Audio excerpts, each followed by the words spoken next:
I got a little bit done in the quiet time. Miss Miss Trouble, is awake now. But I will show you the 2 pages that I finished. And the first signature is done and very chunky.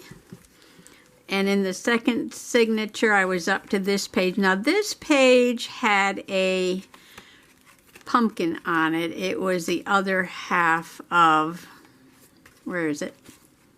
The pumpkin off a calendar. And I wanted to journal about Miss Titi in her new blue sweater. And so when I printed it out, I put this frame and stickers on it. Now, the Canon Ivy mini printer, you have the ability to put frames and stickers on your picture. So I put one with fall leaves on it. So I decided to put just a old piece of scrapbook paper that I had with some fall leaves on it in the background. I put the tag off of the sweater across the top, and I liked it because it has these birch trees with the little fall leaves on it in the corner there. Lighting is pretty bad tonight, sorry about that. And then I went into my Peachy Cheap stash. I had gotten a kitty collection, and so I put I Spoil My Cat there and a little paw print down in the corner. And I tried to make this page nice and flat because, you know, you can see what's going on here. And my journaling was October 29th, Titi's new blue sweater. But I did frame the picture with this piece of scrapbook paper that looks like sweaters or blankets. I don't know if I have a bigger piece here. I have a lot of garbage here. But you can see that in the background there's a little tiny bit of a knit pattern. Maybe right there. So I got that page done, and now I know this was a creepy page. Boy, did I smash up this page. This is unbelievable. Try to get some more light over here. What was that? Okay. It was a skull, and there were some people down here, and I said I might cover up the bottom. Well, I turned the skull page into a nature journaling page. Okay. This is a real smash up. I took a picture of this polypore or shelf fungus or bracket fungus. Think giant mushrooms sticking out the side of a tree. Okay. Usually on dead trees or trunks or wood on the ground, things like that. So, or trunks that have been cut. And this was really big. It was pretty big. And I decided to put it on this little piece of paper that, oh, here's a piece. It looks like tree trunk, right? Or a piece of wood or tree trunk. So I used a little bit of that to cover up what was over here, which was a couple people and some words. And I journaled with my Sakura glaze pen. So even though it's black on the dark gray background, it's shiny, so if you just hold it like that, you can read it. And I just put, notice this polypore, shelf/bracket, whatever you want to call it, fungi on a tree, here at Soggy Bottom. November 7th, this was. So I was thinking, well, maybe I could put something up there.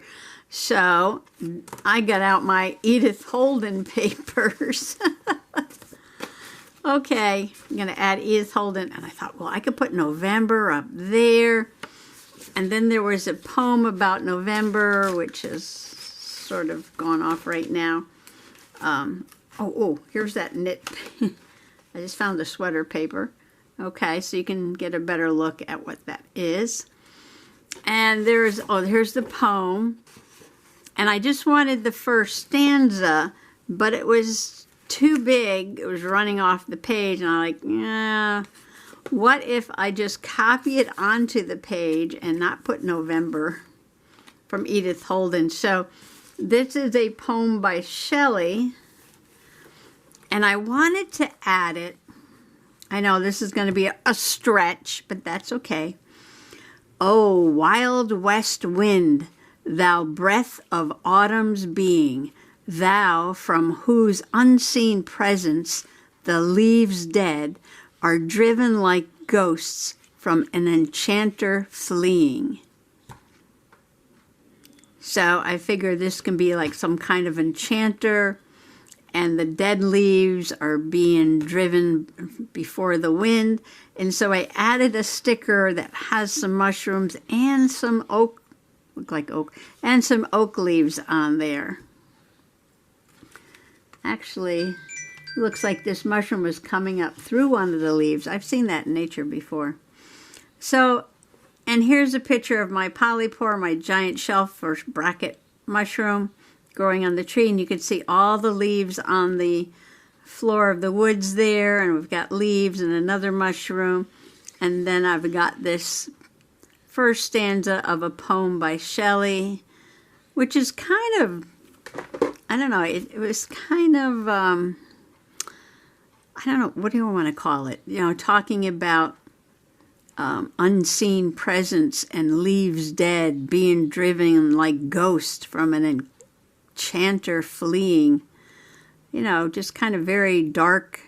Yeah, I guess that's the word, dark and mysterious. So, yeah, so this page is quite a mashup, I must say, but nice and flat again. And so we can hop now over to, sorry about all the phone noise, that's my sister's carrying on a conversation about shingles vaccines. Subject of the day, who should get their shingles vaccines? Have you gotten your shingles vaccine? I got the old shingles vaccine a few years back and it gave me the shingles. Okay, so I had let TT out of the room and now she's knocking on the door to come back in. Either that or it's Stinky Winky Woos. Okay, that was a little TT. Miss Trouble is now back in the room. I'm thinking on this page that I wanted to do something from this magazine I was looking at last night. I've got to get at least one thing into this Harry Potter journal. Not that there's anything Harry Potter in it, but let's put something. And I remember that Hagrid, the actor who played Hagrid, his name is Robbie Coltrane, passed away last month. So I think on this page that is just a pumpkin. I'm going to cover it up. I think this journaling card may cover that whole page. And this is from Magical Thinking. I got this on clearance one day at Recollections. This is Michael's for $5.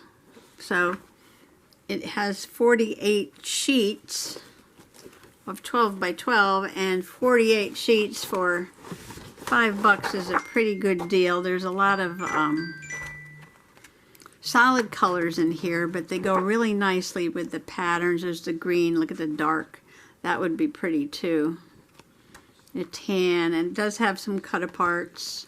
But I love this with the flowers and the moons and the butterflies, and this one, oh, with the moon and the crystals and the little constellations and the suns. Very mystical, magical.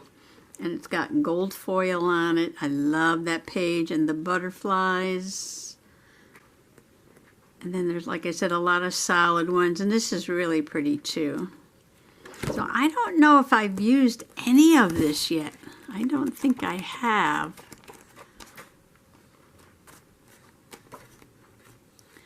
It looks like it's all here. Ooh, the borders are really pretty too. And it's so funny, they're and the stars, pinkwood stars. Oh, look at this one with the moons. I could have put that in there with my sister's picture of the full moon the other night. I can still use that on something.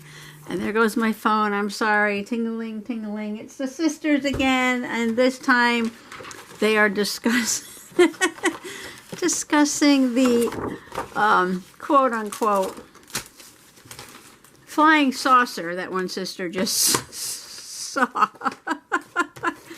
Is this a flying saucer? It's a UFO. I'm sorry, she didn't call it flying saucer. She called it UFO.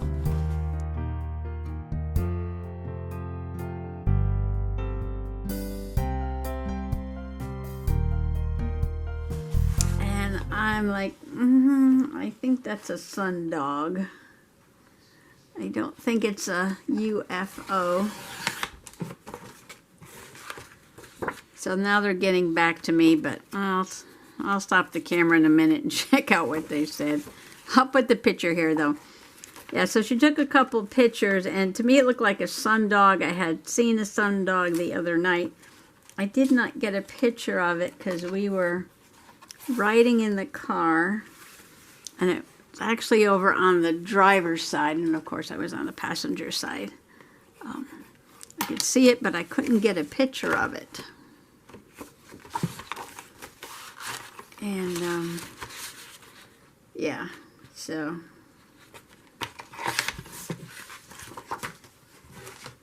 I'm going to have to cut this down a little bit more. It's not a very big page, so, but I don't want to, maybe if I trim a little from each side. Titi's sitting on the computer right now. That's not good. I might have to cut it right up to the edge of the moon like that.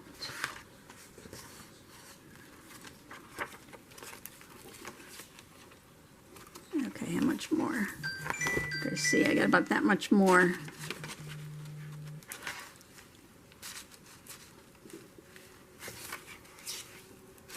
So we'll trim this side of it. You never know what the sisters are going to talk about.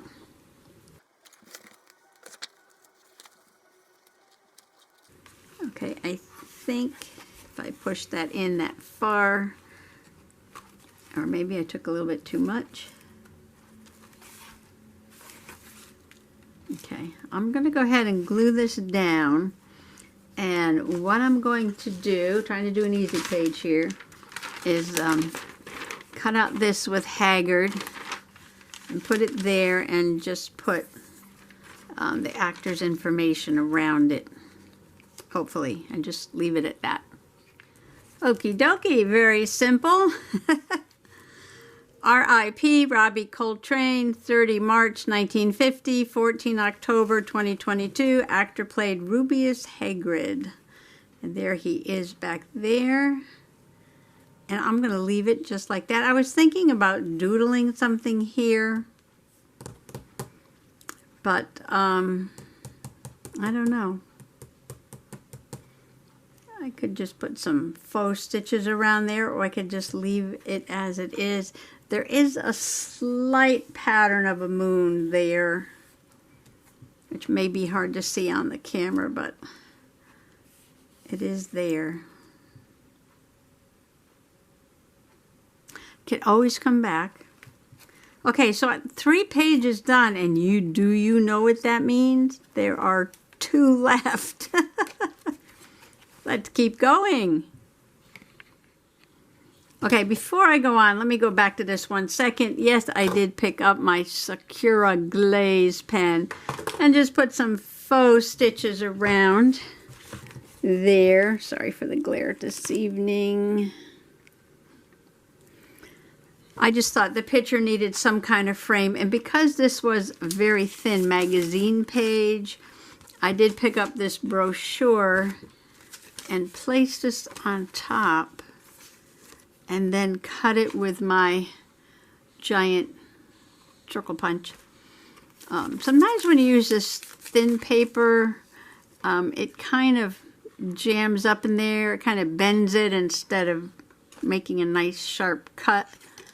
Of course, now I get a little little piece that was on there.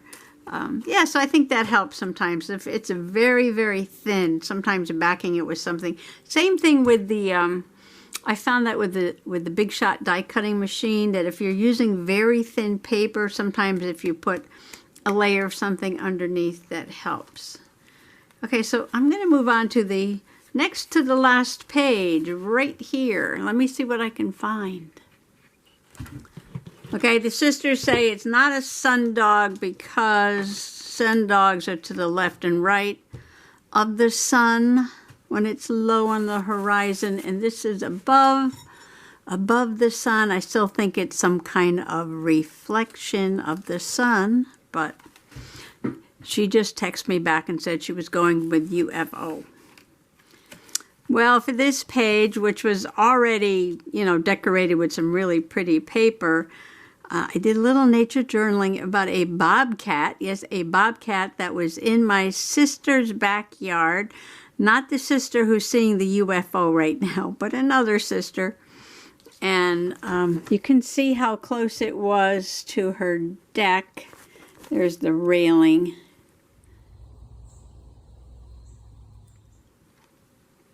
And it's investigating a pumpkin. So I thought, well, that's perfect. Look, we get the little pumpkin girl over here. We got the bobcat with the pumpkin. Why not? That goes really well. I cut out some information and a picture about a bobcat from my North American Wildlife book. And she does live in the city. She lives in a big condo complex. There are a little bit of woods behind her house. Yeah, bobcats are getting more common in Connecticut. We have tons of deer, and the turkeys have come back, and the bobcats. And now people are seeing moose, and somebody said there was a mountain lion. So all the wildlife that used to be here, they're returning, even though the state has a bigger population. But it has actually more woods than it used to, because at one point a lot of the woods were all cut down for farmland, and we have large population centers, but we've also made greenways and state parks and state forests, and a lot of these animals are moving down now from the north. There's coyotes, but I don't believe a wolf has been seen in Connecticut. But I can look into that.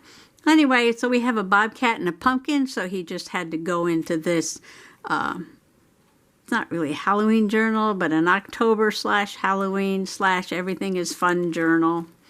And it just looks really cool next to this pumpkin card. And that is it. Now there is one more page to go. And I will finish this journal next time I come back, because there is only one page to go. It's decorated, but I need to make a journaling card to put in there, and then that is that. So thanks for coming along today, and I hope you come back tomorrow so we can finish this up. Happy junk journaling. Bye-bye.